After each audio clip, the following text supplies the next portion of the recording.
तो भारतीय बाजारों में एक बढ़िया रफ्तार और रफ्तार की जो अभी तेजी बढ़ी है वो बढ़ी है अब मिड कैप इंडेक्स में, स्मॉल कैप इंडेक्स में। एक बार वापस मिड कैप स्मॉल कैप लेकर आई क्योंकि तेजी और ज़्यादा एक्सटेंड हुई है ब्रॉडर मार्केट्स के अंदर। करीब 51,155 ये अभी का लेवल है, 51,180 के आसपास मिड कैप का हाई है और स्मॉल कैप इंडेक्स जो कि 17,131 का हाई और 17,121 पे भी कामकाज कर रहा है। तो ब्रॉडर मार्केट्स के अंदर तेजी और ज़्यादा बढ़ते हुए दिखाई पड़ रही है। डे हाई के आसपास स्मॉल कैप इंडेक्स और डे हाई के आसपास ही अब मिड कैप इंडेक्स कामकाज करते हुए दिखाई पड़ रहे हैं। रूपक डे हमारे साथ मौजूद हैं बातचीत करने के लिए एलकेपी सिक्योरिटीज से। रूपक नमस्कार, स्वागत है कार्यक्रम में। पहले तो मार्केट्स पे आपका टेक, क्योंकि जो अब तक रेजिस्टेंस था वो अब सपोर्ट है और वहीं पे ही मेजर राइटिंग भी है, चाहे निफ्टी देखें या निफ्टी बैंक देखें। आप कैसे रीड कर रहे हो मार्केट्स को? नमस्कार सुमित जी। मैं देख रहा हूँ कि निफ्टी और बैंक निफ्टी थोड़ा बहुत एक कंसोलिडेशन फेज में पिछले एक डेढ़ घंटे से, क्योंकि अपर लेवल में अगर देखें तो बैंक निफ्टी का 49,700 के आसपास और निफ्टी का एक रेजिस्टेंस है 27,800 से 850। तो ओवरऑल बड़ी शॉर्ट टर्म के लिए निफ्टी और बैंक निफ्टी थोड़ा बहुत कंसोलिडेट करेगा मेरे ख्याल से। पॉजिटिव सेंटीमेंट रहेगा लेकिन ओवरऑल पॉजिटिव कंसोलिडेशन में रहेगा एक दो दिन। बट एक्शन देखने को मिलेगा मिड एंड स्मॉल कैप में, जो कि आज भी दिख रहे हैं। तो मेरे ख्याल से फोकस अभी एक दो दिन मिड एंड स्मॉल कैप पे रहना चाहिए।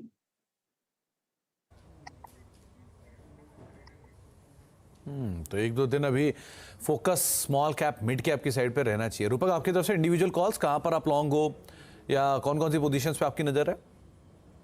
जी, एक स्टॉक रहेगा फिनकेबल ले, जो प्रीवियस जो कंसोलिडेशन था, पिछले कई दिनों का जो कंसोलिडेशन था उसका ब्रेकआउट दिया और लास्ट दो दिन से स्ट्रॉन्ग अपसाइड दिखा रहा है और वॉल्यूम भी थोड़ा बहुत राइजिंग है। तो मेरे ख्याल से फिनोलेक्स में जो पॉजिटिव सेंटीमेंट क्रिएट हुआ, ये इसको 1200 तक लेके जा सकता है शॉर्ट टर्म में। एक स्टॉप लॉस मेंटेन करना होगा 1020 पे। और दूसरा स्टॉक रहेगा गोदरेज प्रॉपर्टीज। आज के दिन रियल्टी स्टॉक में अच्छी खासी बाइंग दिख रहा है, डीएलएफ बाकी सारे स्टॉक में दिख रहा है। बट मेरा पिक रहेगा गोदरेज प्रॉपर्टीज, क्योंकि ये जो रिसेंट जो लो बनाया था कि 21 ईएमए के ऊपर सपोर्ट लेके रैली दे रहा है, ये रैली कंटिन्यूड रहेगा मेरे ख्याल से 2900 तक और एक स्टॉप लॉस मेंटेन करना होगा 2600 पे।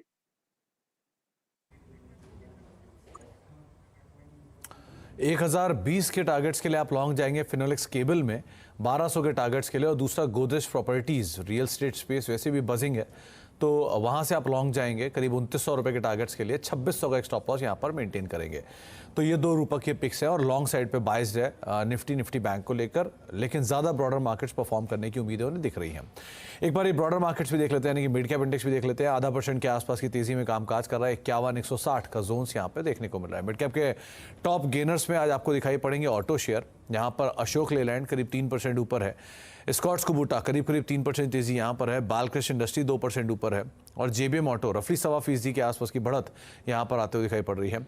रियल स्टेट स्पेस जिसकी भी बात हो रही थी उसमें से मैक्रोटेक डेवलपर्स 2.5% ऊपर है, प्रेस्टीज 4.5% ऊपर है, ब्रिगेड 1.5% ऊपर है और गोदरेज प्रॉपर्टी भी करीब 1.5% के आसपास की तेजी के साथ सो फार कामकाज कर रहा है। पावर में पीएफसी आरईसी की जोरदार तेजी है, आरईसी 6.5% ऊपर, पीएफसी 4.5% ऊपर, अदानी पावर 3% ऊपर, एनएचपीसी करीब 2% तेजी यहाँ से आते हुए दिखाई पड़ रही है। इसके अलावा कुछ और नामों में अपोलो टायर्स 3% ऊपर है, माफ कीजिएगा, एस्ट्रल करीब 3.5% ऊपर, जुबिलेंट फूड एक बढ़िया शॉर्ट कवरिंग में और जेएसडब्ल्यू एनर्जी करीब 4% तेजी यहाँ से आते हुए दिखाई पड़ रही है। मिड कैप गिरने वाले शेयर में पतंजलि 4% नीचे है, एबी कैपिटल 3.5% नीचे है, पीआई इंडस्ट्री 2.5% नीचे है और यस बैंक करीब 2.5% के आसपास की बिकवाली यहाँ से भी आते हुए दिखाई पड़ रही है। रूपक, 2-3 नाम जिसमें एक अच्छा मूव है, उसमें पीएफसी आरईसी, इनको आप कैसे देख रहे हैं? नंबर्स भी अवेटेड है और उससे ठीक पहले यहाँ पर एक अच्छा मूव है, कैसे कैरी करें इनको? जी, पीएफसी में एक छोटा माने फ्लैट राउंडिंग बॉटम देखने को मिला, तो राउंडिंग बॉटम ब्रेकआउट दिया पीएफसी ने। और आरईसी में भी स्ट्रॉन्ग अपसाइड देखने को मिला। आरईसी भी लगातार 2 दिन से बाइंग हो रहा है। तो दोनों स्टॉक मुझे बहुत ही अच्छा लग रहा है। स्टॉक एक डीप मिले तो ऐड कर सकते हैं, इवन अपफ्रंट अभी फिलहाल इस लेवल पे भी ऐड किया जा सकता है स्टॉक।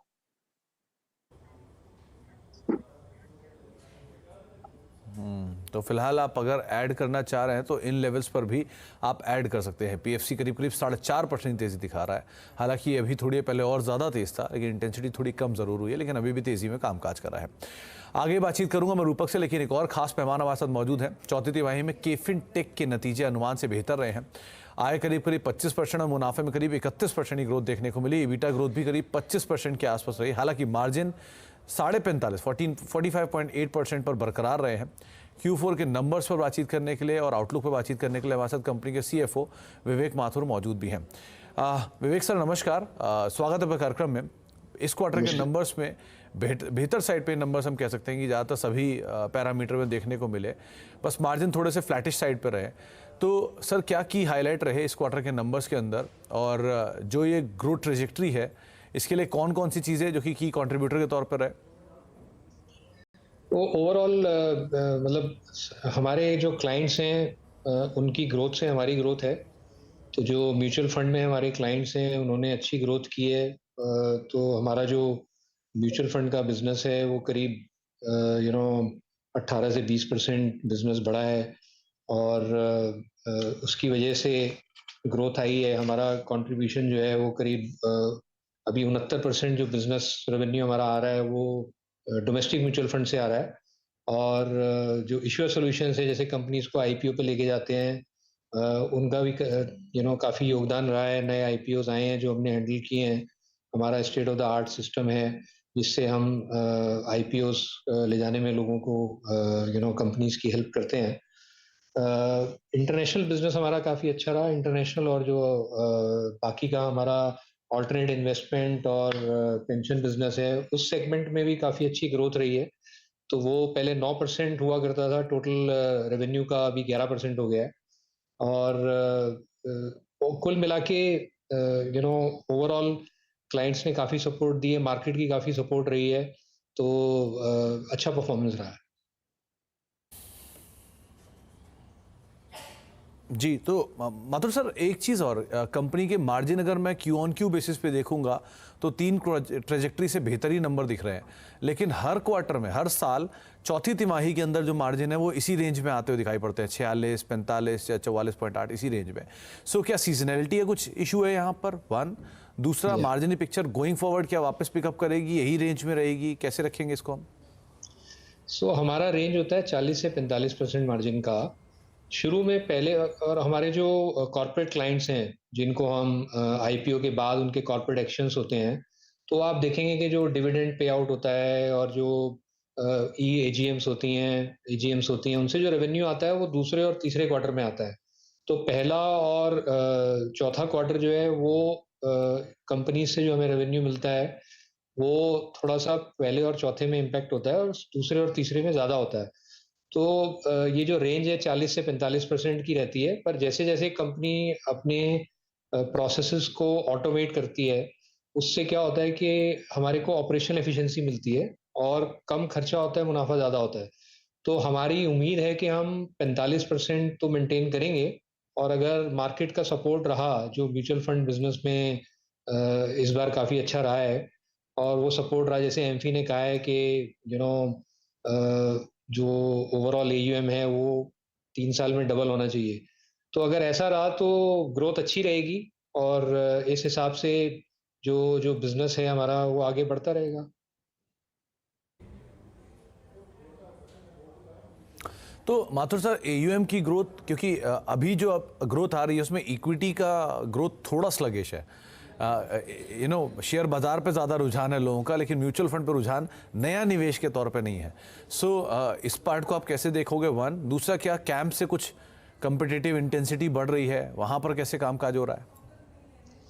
ओवरऑल ऐसा नहीं है कि बिजनेस बढ़ नहीं रहा है। इक्विटी मार्केट जो बढ़ रही है तो अंडरलाइंग म्यूचुअल फंड का बहुत बड़ा कंट्रीब्यूशन होता है उसमें, क्योंकि डायरेक्ट इक्विटी में कहाँ लगाना है हर किसी को इतना रिसर्च करने का टाइम नहीं मिलता है और ना इतना एनालिसिस करने का टाइम मिलता है। तो म्यूचुअल फंड जो है वो बेहतर तरीका है इन्वेस्ट करने का। और जिस हिसाब से ग्रोथ हो रही है म्यूचुअल फंड में, उस हिसाब से मुझे लगता है कि आने वाले अगले 3 सालों में जो एमफी का भी प्रोजेक्शन है, मार्केट के हिसाब से ग्रोथ और जो इन्वेस्टमेंट है वो बढ़ना चाहिए इसके अंदर म्यूचुअल फंड में। डायरेक्ट इक्विटी में रिस्क लेना इन्वेस्टमेंट एडवाइजर बताएंगे लोगों को, बट वो थोड़ा सा रिस्की होता है अगर आपको पूरी समझ नहीं है तो म्यूचुअल फंड जो है वो बहुत अच्छा इन्वेस्टमेंट का तरीका है और ग्रोथ का तरीका है, जिसकी वजह से ओवरऑल ग्रोथ होती है। तो हमें भी उसका फायदा होता है, क्योंकि जब एयूएम बढ़ता है तो हमारी फीस बढ़ती है उससे, और उसकी वजह से ओवरऑल प्रॉफिटेबिलिटी बढ़ती है। आपको उतने लोग नहीं लगाने पड़ते हैं वही काम करने के लिए, बिकॉज सिस्टम जो है ऑटोमेट होते जा रहे हैं। जी। तो विवेक सर, इंटरनेशनल बिजनेस को लेकर सिचुएशन अभी किस तरह की है, वन, और क्योंकि कंपनी कैश रिच है, सो गोइंग फॉरवर्ड कुछ अपॉर्चुनिटी जो कि आप तलाश रहे हो किसी मार्केट में एक्सपेंशन के लिए? जी हाँ, सो इंटरनेशनल बिजनेस जो है, अगर आप देखें हमारा इंटरनेशनल और अदर इन्वेस्टर सॉल्यूशंस का जो सेगमेंट है उसमें ग्रोथ अच्छी हुई है इस बार, और 11% का मार्केट मतलब ओवरऑल रेवेन्यू शेयर हो गया, जो पहले 9% था हमारा टोटल रेवेन्यू में। तो हमें लगता है कि हम जाना चाहते हैं थाईलैंड में, सिंगापुर में ऑलरेडी हम हैं। हम अपनी मतलब सब्सिडरीज खोलना चाहते हैं थाईलैंड और सिंगापुर में, और हम चाहते हैं कि हम कोई कंपनी एक्वायर करें यूरोप और यूएस में। तो ओवरऑल जो हमारा ग्रोथ ऑब्जेक्टिव है, जो हमारा फोकस है, वो यही है कि हम जो सक्सेस हमने इंडिया में ली है उसको हम बाहर कैसे ले जाएं, और बाहर जो इन्वेस्टर्स हैं और जो कंपनीज हैं उनको भी हमारे एक्सपर्टाइज का फायदा हो। जो हमारे लोग 35 साल से काम कर रहे हैं, 25 साल, 30 साल, 35 साल से, वो फायदा उन लोगों को भी मिले इंडिया के बाहर। तो साउथ ईस्ट एशिया में जैसे हमने बिजनेस अपना बढ़ाया है, तो हम सोच रहे हैं कि और आगे यूरोप और यूएस में भी ले जाएं। अगर हम किसी कंपनी को खरीद के वो ऑब्जेक्टिव अचीव कर सकते हैं तो वो करेंगे। सो ओवरऑल ग्रोथ ऑब्जेक्टिव यही है कि इंटरनेशनल बिजनेस को बढ़ाया जाए, और जो ग्रोथ है वहाँ पे वो अपना अपना ऑफिस खोलें या किसी कंपनी को एक्वायर करें, उसके थ्रू बढ़ सकता है। तो माथुर सर, क्या FY24 के जिस तरह की ग्रोथ ट्रेजेक्ट्री के नंबर्स रहे हैं और जिस तरह की एक्सपेंशन प्लान आप ईयर मार्क कर रहे हो, मान के चलें FY25 का नंबर इससे एटलीस्ट 20% ग्रोथ और दिखा देगा फर्दर? रेवेन्यू ग्रोथ तो 15 से 20% होनी ही चाहिए, और प्रॉफिट जो हमारा आ रहा है अभी अगर आप देखेंगे तो 25 से 30% आ रहा है। तो मार्केट सपोर्टिव है, हमारे क्लाइंट्स बहुत सपोर्टिव हैं, और जो रिटेल पार्टिसिपेशन है वो म्यूचुअल फंड में काफ़ी।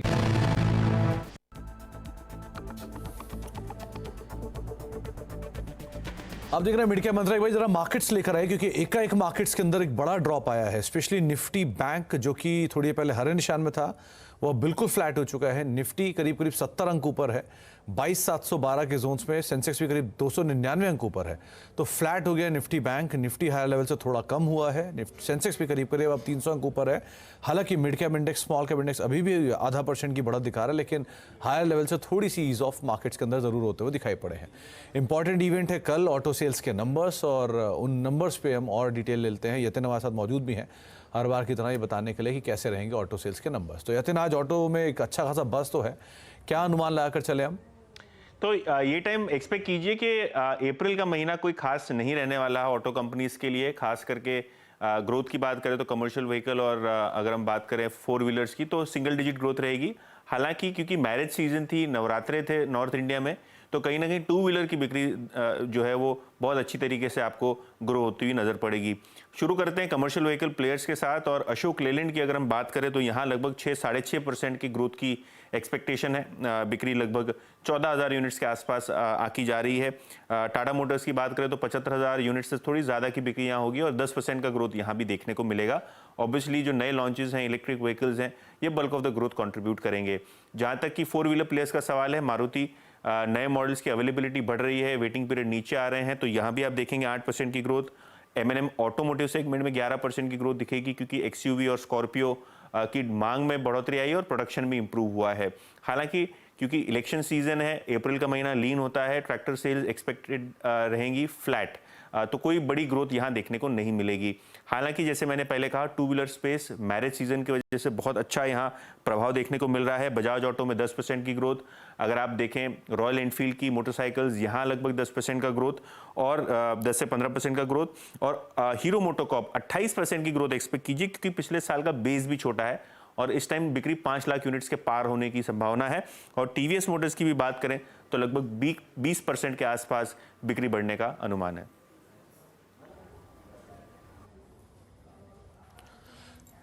तो ऑटो सेल्स के नंबर्स आप सुन रहे थे यतिन से, और किस तरह का अनुमान इस बार लगा कर चला जाए। लेकिन नंबर से पहले बहुत बहुत शुक्रिया यतिन तमाम डिटेल्स बताने के लिए।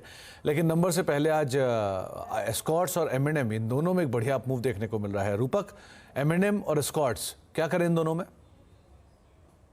जी, M&M तो एकदम स्ट्रॉन्ग ब्रेकआउट दिया, रिसेंट जो कंसोलिडेशन था उसके ऊपर ब्रेकआउट दिया, और जो critical moving average 21 days exponential moving average उसके ऊपर कंटिन्यूअस सस्टेन कर रहा है। तो M&M में बाइंग पोजीशन बना के रखना चाहिए। रिसेंट कंसोलिडेशन का ब्रेकआउट के बाद जो रैली जो टारगेट लेके आएगा वो बन रहा है 2300 और सपोर्ट बन रहा है 2100, तो 21 का सपोर्ट पे लेना चाहिए। एस्कॉर्ट के लिए मैं चाहूंगा थोड़ा बहुत एक बार डिप मिले टुवर्ड्स 3300 के आसपास डिप मिले तो बाई करना चाहिए। 32 के आसपास का स्टॉप लॉस रखना चाहिए और 3500 तक जाना चाहिए।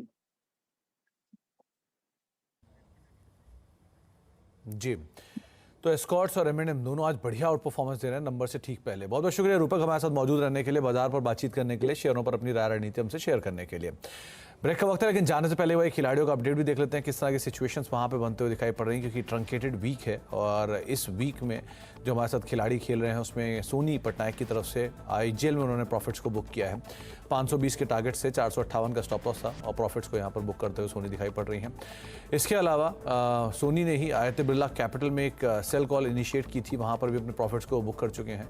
और करीब 277 यहाँ पर ये जो प्राइस है वो थोड़ा सा अंतर है, वहाँ पर वो प्रॉफिट्स बुक कर चुके हैं।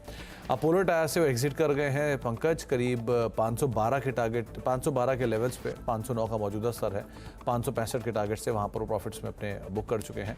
इसके अलावा पंकज की तरफ से सिटी यूनियन बैंक, जहाँ पर उन्होंने अपनी नई बाय कॉल इनिशिएट की है 175 रुपये के टारगेट्स के लिए, 155 का एक स्टॉप लॉस यहाँ पर आप मेंटेन कर सकते हैं, 161 के आसपास का मौजूदा स्तर है।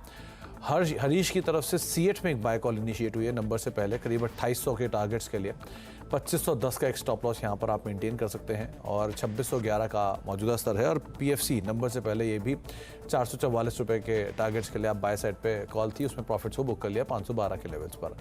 रिटर्न वाइज सो फार सोनी लीड कर रही है, 5.5% का पॉजिटिव रिटर्न है। पंकज की तरफ से करीब 4% के आसपास का पॉजिटिव रिटर्न है और 1.5% के आसपास का पॉजिटिव रिटर्न हरीश की तरफ से आता हुआ दिखाई पड़ रहा है। तो सो फार सोनी लीड कर रही है।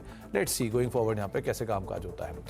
ब्रेक का वक्त है, लेकिन ब्रेक के उस पार नो योर कंपनी में हम बातचीत करेंगे आज, क्योंकि खास तौर से अर्निंग सीजन चल रहा है, एक्सपेंशन प्लान्स भी चल रहे हैं। तो अर्निंग्स को लेकर और एक्सपेंशन प्लान को लेकर एक इंपॉर्टेंट अपडेट आने वाला है आयरेडा की मैनेजमेंट की तरफ से। प्रदीप कुमार दास हमारे साथ मौजूद रहेंगे नो योर कंपनी में, कंपनी के चेयरमैन। महारत्ना स्टेटस मिलने के बाद अब किस तरह की डिटेल्स हैं, इन सब पे बातचीत होगी छोटे से ब्रेक के उस तरफ। फिलहाल इतना ही, नमस्कार।